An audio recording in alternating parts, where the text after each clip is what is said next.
Welcome to the SoGrow Marketing Council podcast. The SoGrow Marketing Council is a membership organization comprised of growing marketers who want to stay ahead of developments in multiple areas of marketing. This podcast features recordings of SoGrow Marketing Council meetings. Tune in to hear expert marketers share tips and discuss the latest strategies and tools in marketing. To join the next meeting and be part of the discussion yourself, visit sogrowpr.com. That's SOWGROWPR.com and click on the Marketing Council tab. Let's get growing. Welcome to the SoGrow Marketing Council. We are so excited to have everybody here today. We just had a few minutes of networking and got to know some really fun things about people, even a couple of race car drivers, which is super fun. So we're excited to also hear from our experts today about some marketing tips, and that's what this organization is about. We get together once a month to share tips from different areas of marketing, and that way we can all stay up to speed on multiple areas of marketing and not have to do all the research ourselves. And then we also just love to get together and network and share business. If you need one service in marketing, you often need another, so it's a great resource to be able to get to know the wonderful experts in this group, both personally and professionally, and be able to do business with them, partner with them, share business, all those things. So we love it when you guys do that.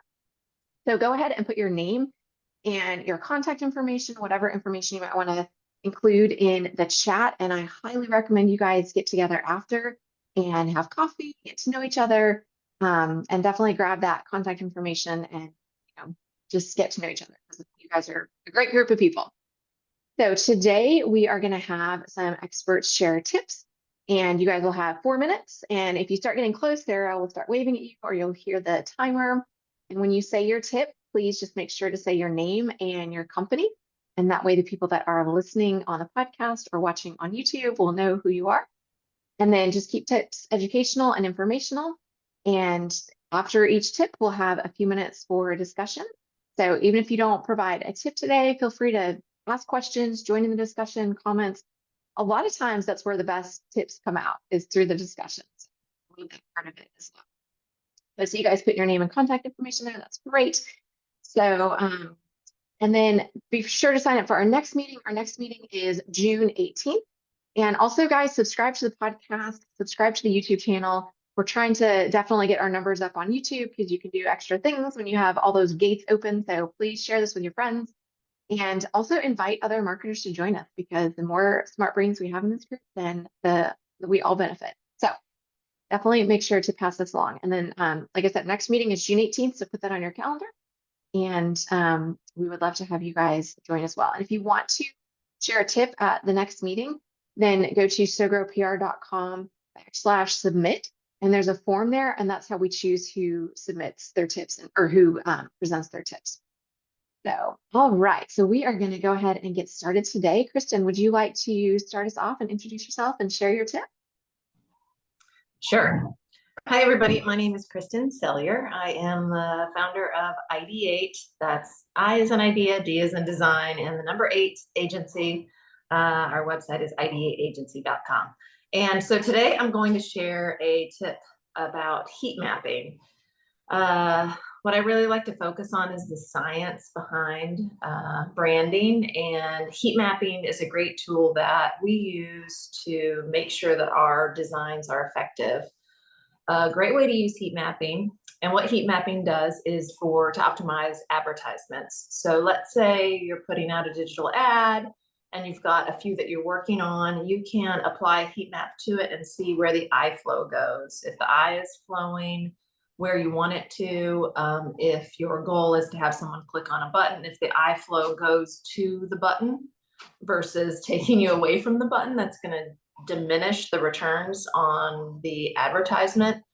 And so utilizing heat mapping as a tool in your toolbox is really helpful to make sure that the ads and the designs, logos, and even website pages and landing pages are converting well. So a few of the heat map tools that you can use. One is called Mouseflow.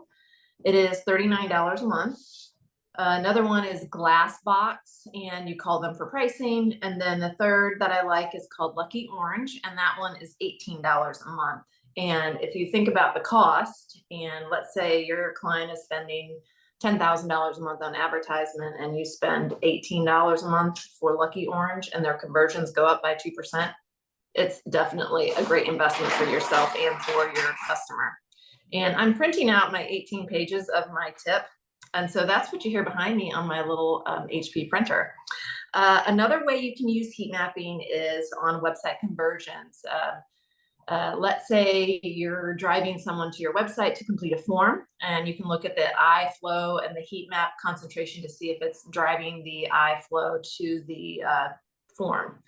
We did some ads through a client of ours for ING, and we had 3 ads. One had some beautiful pictures, another one had a headline and some nice graphics, and the other one was super simple, and it had an orange background and type in the form. And which one converted the best? The really, really plain one with the orange background, the white type, and just the form. That's the one they moved forward with because the heat map showed the best, easiest flow. It required the least amount of effort for the eye to complete it. And this was for 401k rollovers. And that form was the one they went with, and it converted really well. So I encourage everyone to utilize heat maps and in your designs and for your clients so that you can have your creative optimized. And that's my tip for the day. That's amazing. That's awesome. Thoughts and questions for Kristen? That's such a good tip. Kristen, does it primarily just look at the visual aspect of the pages and how they're laid out, or is it looking at content at all and the messaging and the clarity of it? It's not reading the words. It's literally Okay. a visual. It's how Okay. your eye, before it reads or can it read anything, it's how your eye is looking at the visual. Mm-hmm. Gotcha. Kristen, So how let's many say that messaging is really important. It will show if your eye is going to that important message or it's going to something else that's less important on the page. But yeah, it's not reading Okay. it. Good question. How many people do you need to test it with? How many people do you recommend testing? You don't have to test it with people. It's literally it looks like a weather report for rain over top of your design. So you apply it to your design. Now there's eye tracking that you can do that you can test through focus groups, and it looks through the webcam and looks how people are converting. That's a different type of heat mapping. So what I'm referring to is the heat map that you apply directly to the design, and it's done through, kind of like weather forecasting is what it looks like. It has orange and yellow and blue and different areas where you can see where the eye flow is going. Awesome. Interesting. That's amazing. Very cool. Yeah, that makes a lot of sense because doing actual people in a focus group is expensive. Right. So this may be a easier option to get the information without having to go through all the expense of having a focus group. Right. Yeah, that's why the $18 a month, $39 a month is really, good because if you're doing a focus group, you could spend $10,000 on a focus group very easily. Right. Amazing. Awesome. Any other thoughts or questions? Question. Yeah. Did you, when it comes to the call to action, have you noticed any difference around, like, I know there is the eye actually around the button, but have you noticed anything about color of the button? Because, some people are on they cannot do neutral colors, right, for the button. I believe that a brighter color is better, but I'm not a designer. So what is your take on that? I believe the science is that an orange button converts the best on an e-commerce site. Orange is the color to get people to click. So yes, you're definitely right. A brighter color will convert more, but orange is the color. Surprising, right? Keith, did you have a question? I do. Hey, Kristen, I'm wondering if you say it's not looking at the eyes through the camera, what is it tracking to see what people are doing? Is it the mouse movement? No, it's literally the design itself. So when you go to design school, there's something called Gestalt principles. And when trained professional designers are looking at a design, it's all about hierarchy and eye flow. And so it's our job as a designer to create what someone looks at first, second, third, fourth, fifth, sixth, seventh. And your eye should literally be flowing through the design. Mm-hmm. What happens is a lot of designs don't follow that Gestalt principle. And so the way to prove that is through showing the heat map. And if it requires a lot of effort and the eye, there's a lot of different heat maps. So you can have like lines that show where all the eye is going. It's a lot of effort to read it. So it's all about the visual. It's not about looking at the eye flow, looking at a website. It's literally what the eye is doing based on the algorithms that they've come up with in the software on that particular design. So I could put a logo into it. I can look at things because I've been doing it for so long and say the eye flow is going here or going there or going backwards, which you wouldn't want it to do. But this is the science behind it, overlaying this heat map on top of it, and it's showing where your eye is going to flow. So it's doing it based upon the principles of the theory. It's not tracking something that's happening real time or just happened. Got it. Exactly. Okay. It's a lot about contrast. You know, the biggest amount of white space or the biggest amount of contrast. You know, if you have something incredibly complex in one area of your design is simple white, the eye's going to go right there. You know, so yeah, it's about the science, not about actual, you know, how someone's looking at a website right now. Okay. Thanks. That's Yep. so interesting. I'm so intrigued. I'd love to see an image of that.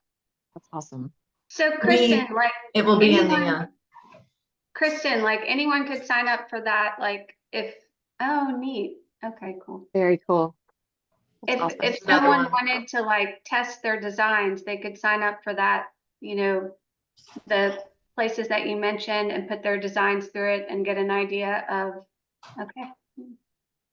Right. Wonderful. Like let's say you have a page and the form isn't converting. You could run a Right. heat map and you could be like, well, that's because it's concentrated over on this beautiful picture of this woman, not on the form. You want to Yep. drive the eye to the form so they know to complete it. If they're not seeing the form, you're not going to get any conversions. That's cool. Yeah. I love Yeah. that. Thank you for sharing that. That's so good. Mhm. All right, Stephanie, did you want to introduce yourself and share your tips today? Sure. Good morning. I am Stephanie Gustafson, and my company is Digital RevGen. I'm a certified story brand guide, and I write the story that sells small businesses services. So today I wanted to talk about email sequences. It is such an important part of a small business's marketing efforts to engage past customers, interact with current customers, and warm up future customers. I was recently on the phone with a new client, and he spends thousands of dollars each month on SEO to find new customers, but he has an email list of 10,000 people that he's never sending email to. And when I heard that, I was in absolute shock, because to me, that is an absolute gold mine of opportunity to be driving sales and re-engaging and repeat business. And he said he had no idea what to be saying, and he didn't want to be intrusive, so he just wasn't emailing them on a regular basis. So I wanted to talk about the power of email sequences and go over some of the main types of emails small business service providers can be sending out to engage their customers. So first of all, what is an email sequence? Well, it's a planned series of emails sent to a group of people, Jen, your email list, of course, with a specific goal in mind. So that could be promoting a product or service, sharing valuable content, nurturing leads, or building relationships. So it's a strategic way for businesses to communicate with their subscribers through email, delivering targeted messages. So the first type of email, of course, is a welcome email. This is when somebody signs up to be a part of your email list. The objective here is, of course, to introduce new subscribers to your brand. So when someone joins your email list by making a purchase, signing up, or interacting with you in some sort of way, they should always receive a welcome email. This is their first interaction with your brand. So you want it to be really, really good. It should be short and to the point. Around 200 words is the ideal length, while letting new subscribers know what to expect. How often will they be hearing from you? What type of messaging will you be sending out? And of course, you want to make sure the emails embody your brand's voice. The second type of email campaign is the autoresponder email sequence. So once somebody receives a welcome email, it's generally followed up by a series of emails. The goal of this is to convert cold leads to warm leads. Once someone is signed up, you send the welcome email, then you send a series. I always suggest a minimum of 5. The sales rule is it takes 5 touches to make a sale. Same thing in the world of marketing. It takes a minimum of 5 touches to get somebody to take action. And I work with my clients on what the topic should be for each email. The next type of email campaign is the newsletter. The objective of this is to be informing your audience, engaging with them, and connecting with your subscribers regularly. I kind of have mixed feelings on newsletters because, first of all, the word newsletter is pretty old and antiquated, reminds me of something back from the 90s. And it goes against my big rule of thumb, especially being a story brand guide, where all of your content should focus on your ideal clients, because a newsletter is generally news about you and your business. But I've been seeing some pretty great examples of newsletters lately that show the service provider's work, but they frame it from the perspective of how their work solved their ideal client's biggest problems. So in my mind, those newsletters are golden and are doing it right. Sales campaigns. The objective of a sales campaign is to drive revenue, fill need periods, and introduce new products and services. So this is where the power of email marketing really comes to life. Whether you're promoting a new service, seasonal offer, or special incentive during a need period, sales emails are a great way to re-engage your past customers, target prospective customers, and to drive sales. And then course, there is the nurture campaign. This is the ongoing communication with your list of subscribers. Your goal here is really to build trust and provide value. So these campaigns are designed to build and maintain with relationships with leads and prospects over an extended period of time, guiding them through the sales journey and nurturing them until they're ready to make a purchase. So these emails are more focused on providing valuable information and educational content while building trust with the recipient and positioning yourself as a subject matter expert.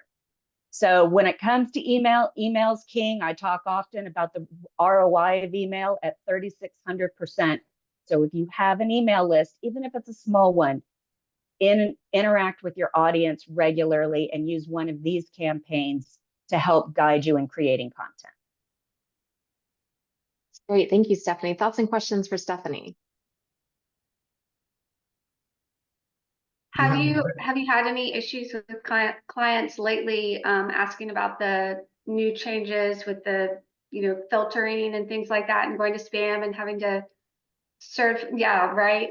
Yeah, and it seems to vary from email service provider to email service provider. I'm finding a lot of the best content is coming from the email service providers specifically. I work with a lot of people in the creative space, a lot of interior designers, photographers, people like that. And so we all use Flowdesk, and we've got a lot of great support from Flowdesk on how to navigate that and work around it. But yeah, it has been a challenge.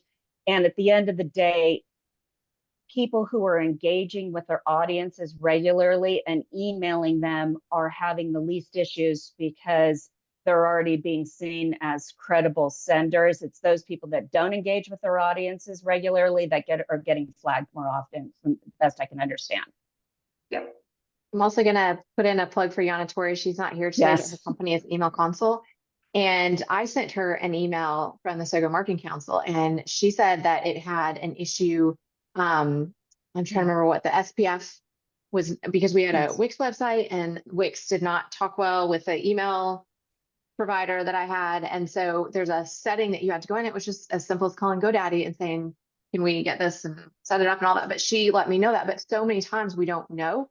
So working with an email deliverability specialist like Yana Tori is so helpful, because you write all this beautiful content, you get all the graphics, you have all your branding down, and then it never gets to the inbox. So right.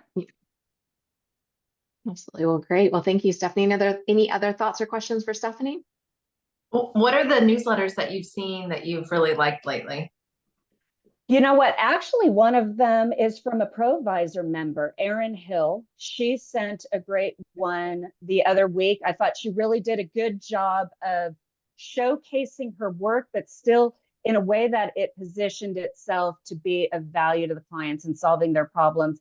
And then I have an event planner, the largest food truck booker here in Atlanta. And so she does a lot of national events and a lot of events that are 10,000 plus. So when she does her newsletter, she showcases the events, but then also highlights the food trucks that are there and how that particular food truck solved a client's problem in terms of meeting flexibility in the menu offerings.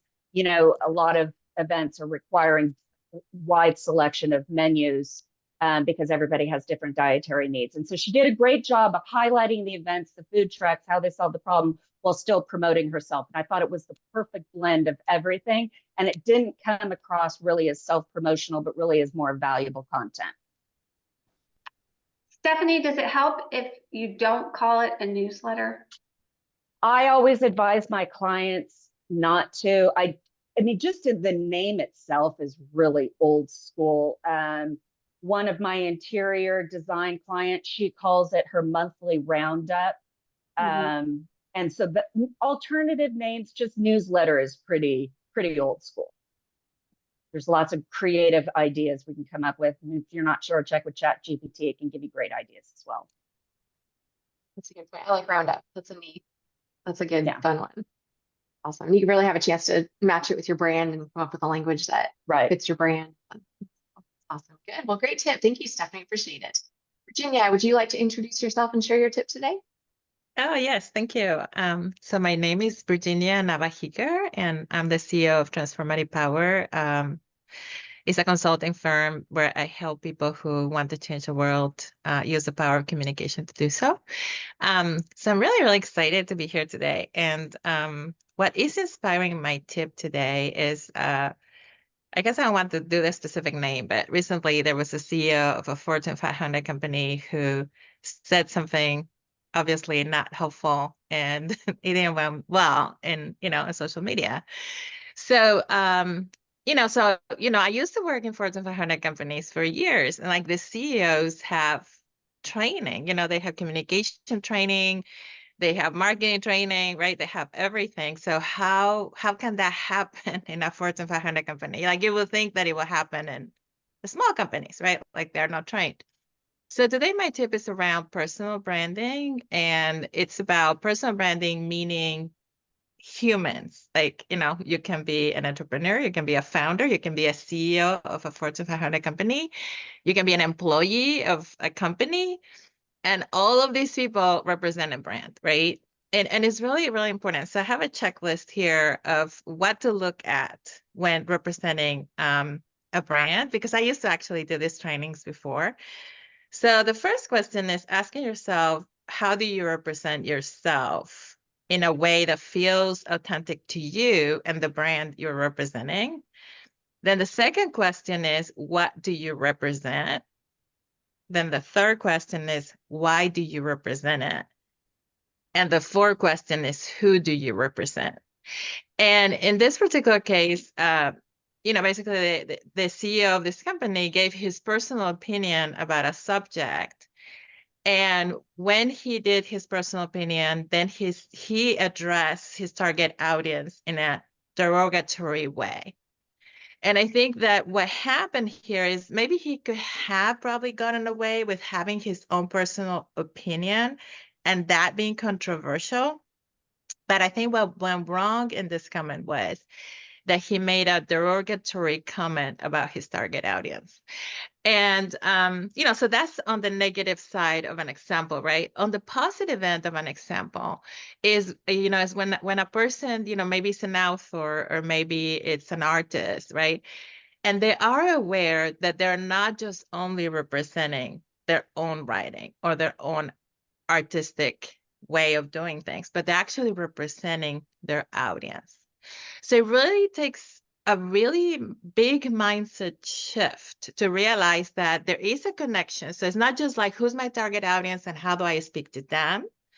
Or who am I and how I speak about myself? And I think it's about how do we interact. And I think this is a really, really important thing that organizations are working with HR to make sure their employees know how to represent the audience, that companies do in training with We just lost CEO. you, Virginia. Can everybody else hear Virginia?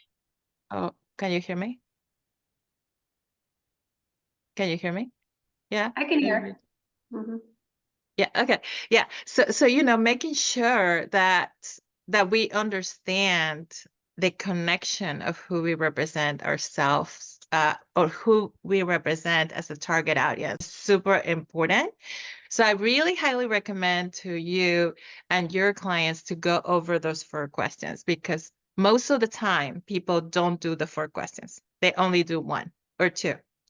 And then that's when things go wrong, and that's when you have to invest thousands of dollars to to address somebody's comment that was 2 minutes. Like 10 years of your brand building can be destroyed in literally a minute of somebody's comment, or somebody's misrepresentation in LinkedIn about your company. So it's a really important thing to consider, and to really think differently, even as branders, marketers, and strategic advisors, to be like, because a lot of us have blind spots, and it's really easy to have blind spot. And I think, sometimes it's unintentional.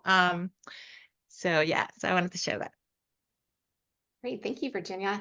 I'm curious. I've heard rumblings about how companies are moving away from personal branding, and that's been such a big thing forever. So I'm curious what your thoughts are. Do you feel like that CEO, their personal brand is a huge part of the branding in the company, or do you feel like companies are starting to move away from that? And what's the alternative at that point if it's not the kind of this personality driven brand? I think it's about a reframe on personal brand. And I think when companies move away from personal branding, they don't realize the CEO is representing your brand. So by not taking care of realizing this person is representing your brand, this person says whatever it says, and now you lost like sales, and now you lost a stock, share market, and like now your competitor is entering because you didn't see it as a personal brand. So I think there are 2 kinds of personal brand. There are the personal brand in which the person's name is at the center of it. But I think the most misrepresented personal brand is the role brand. So if you're the CEO of a company, if you are the salesperson of the company, if you are the person that works at the front desk of a company, if you're the founder of a company, you have interaction with your audience. And at a role level, you have a personal brand within the company. And if you're not trained properly to do it, you can actually destroy a brand. And I think that's the thing that brands forget. And like when I used to do branding, like there was like a 3-layer of branding in my strategy, which was, the launches, the innovation, the multi-million-dollar thing, all of that. But there was also the spokesperson training from the multi-layers of people that were interacting in the brand. Because even though the company wasn't doing a big personal branding for them, there was a role branding of them representing the company. And they'd have to know that it could cost them their job. They have to know that it can cost them not being there. And it was part of the performance review, actually. So it's really, really important. And it's really fascinating to me because this brand of the CEO is like, it's a top brand. Like it, so it's really shocking. It's not like a brand, but there's no marketers and there's no pros. It's like the best marketers of the world work in this brand, right? So when you see that happening, I think it is really reminding people and organizations of really the importance of a personal brand, whether it's the name of the person or whether it's at the role level. It's so important. Any other thoughts or questions for Virginia? This is a topic that really touches all of us.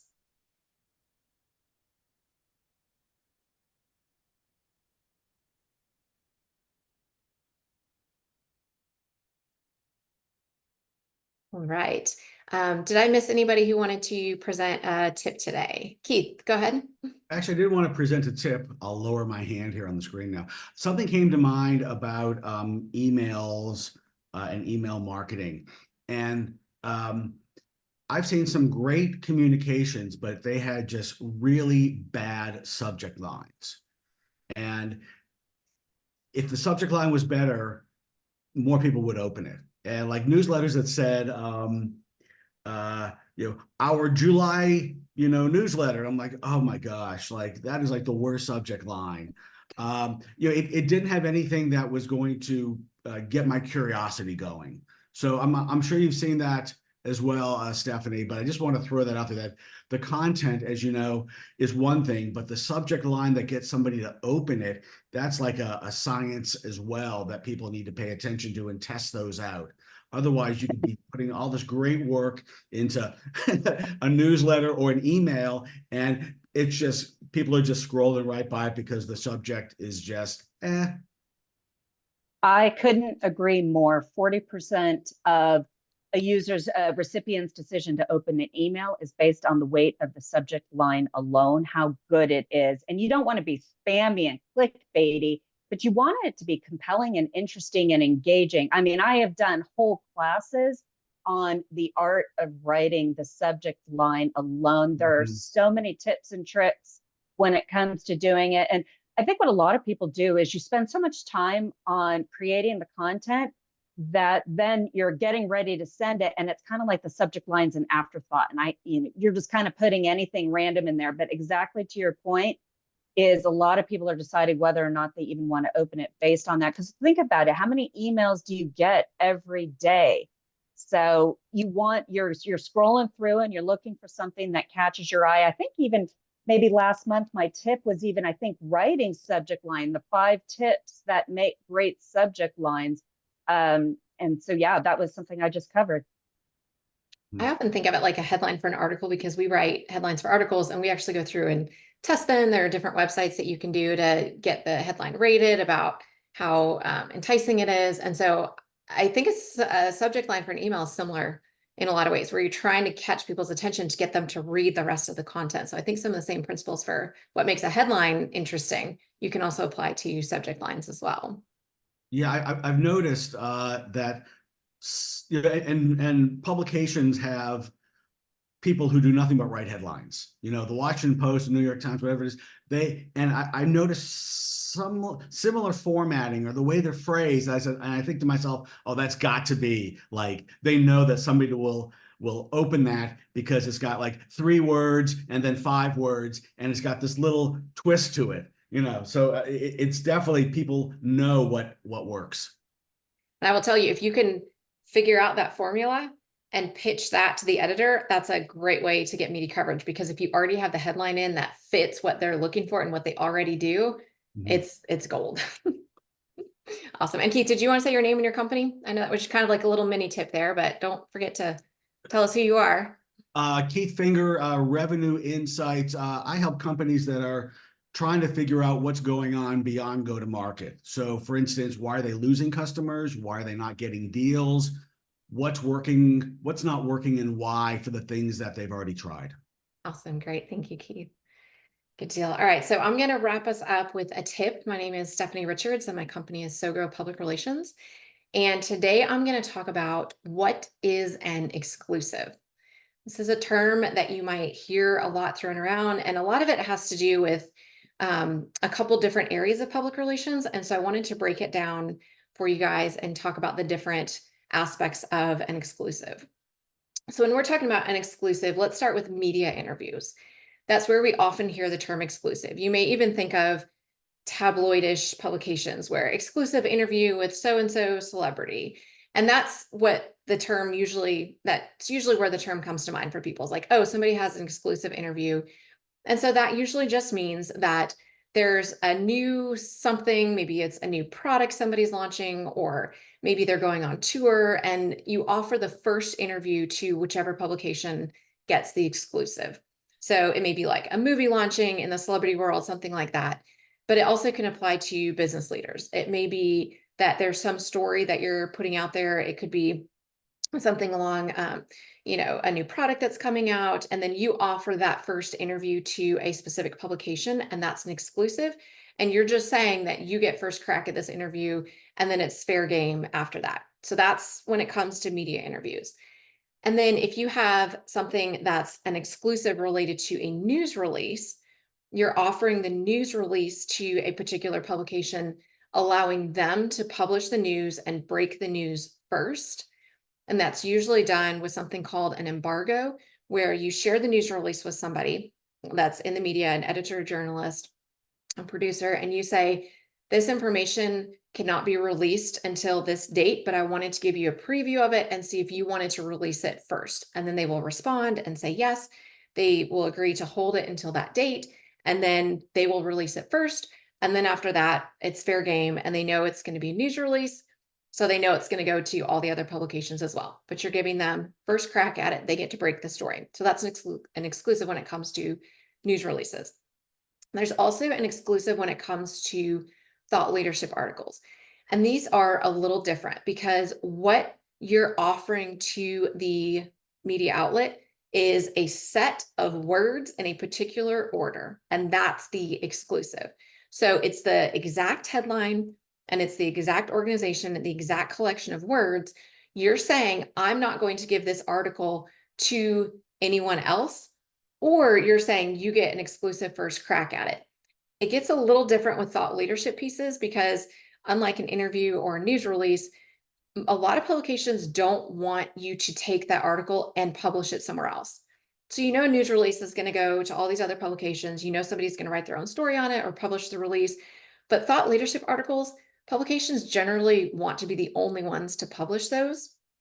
And so if you're offering an exclusive, it's good to define the terms and make sure that you and the editor are on the same page with that and saying, yes, you can publish this. You're the only ones that can publish it. I'm not going to send it to anyone else in this exact form with these exact words.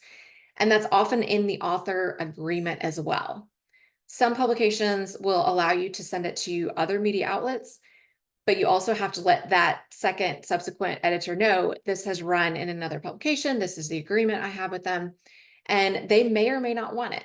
It just depends on their policy.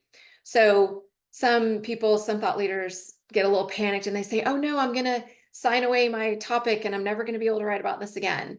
And it's really not that you're giving them exclusive rights to your ideas or your content. You can still rewrite another version of it. You just want to make sure that you're not giving the exact same content to another publication if you've promised it as an exclusive to a particular publication. So write a different headline, take a different angle, have different content in it, different headings, and tailor it to that publication so that it's different. But what you don't want to do is offer somebody an exclusive and then go somewhere else and offer that same exclusive, because then it is no longer an exclusive and you will burn every bridge with the media that you have. So that is my tip for today. Any thoughts or questions? When you do that with the thought leadership, are you telling the subsequent people this has already been somewhere or will already be somewhere beforehand? Like they know that they're not the first? Yes, and that has to be okay with the editor that has already published it. If they're like, yep, I just want first crack at it, you can do whatever you want with it after that, that's fine. Then you would go to the other editors and say, this originally ran in this publication. Would you be interested in publishing it as well? And just being upfront and honest with them is going to be your best bet. You don't want to have it run somewhere and then send it to someone else and not mention that, because they at least need to know what the context is for it for sure. Good So if the question. first one, I'm trying to think, do you try to get more out of the first one if they say, I don't want this to be anywhere else? Get more out of it in terms of, Like what are they giving you to keep you from, if you're not going to go to subsequent people and say this is already run somewhere, but now I'm offering it to others. If that editor's saying, I don't want this to go anywhere else, are they trying to give you something to entice you not to go anywhere else with it afterwards? that's a good question. So the idea is that you offer the exclusive to the publication that is the best fit. And that may mean they have the audience that's the closest match to what you're looking for. They probably have the biggest audience. And Okay. so the idea is, hey, you're the premier publication, so you're going to have the best content. I'm offering you the best content and you'll get more eyeballs on it just from the audience being the biggest usually. And that's usually a good relationship because you usually want it in the best publication. So you're willing to give up the subsequent publications. The great thing is, because they're not owning the idea, is now you can go to those subsequent publications, look at their editorial calendar, tailor another article for those publications, change the content. It's still the same message, the same idea, but it's just make it different. You just want to, it's a little bit of an art in that you don't want to go to the top publication and then go to their competitor and give them something that's so close that they both get mad. So, you want to either spread it out or take a different angle or do a different topic, and just go through and switch it up enough so that you're not burning any bridges. Right. Great. Thank you. Yeah, absolutely. Absolutely. Any other thoughts or questions before we close out? Do I take a quick photo? Yes. Sarah's I so good hate at reminding me about this. I hate that Virginia left because Oh, did she pop off? Okay. No. All right. Yeah, I always try to do that. All right. So I'm going to go ahead and just sign off and stop the recording, and then we'll do a quick picture. But thank you guys so much for attending today. Be sure to sign up for the June 18th one. And if you want to present a tip, go to sogrowpr.com/submit. And that way we'll know that you guys want to present next time, and we'll let you know if your tip is chosen. And then sign up for the podcast. And then we send you videos of your tips. So feel free to promote those, showcase your expertise, say, hey, I was on this podcast. Use your tip on LinkedIn and, put it on your blog, send it in your not newsletter, your email marketing list, and, definitely showcase your expertise, because we're hoping that that's valuable for you guys, because we don't always get to share our expertise. So we're hoping by giving you guys a clip of you guys sharing your content, it's just like a ready-made marketing tool for you guys. So thank you for listening to the SoGrow Marketing Council podcast. Want to be part of our next meeting? Visit sogrowpr.com. That's SOWGROWPR.com and click on the Marketing Council tab to sign up for our next event. Until next time, keep growing.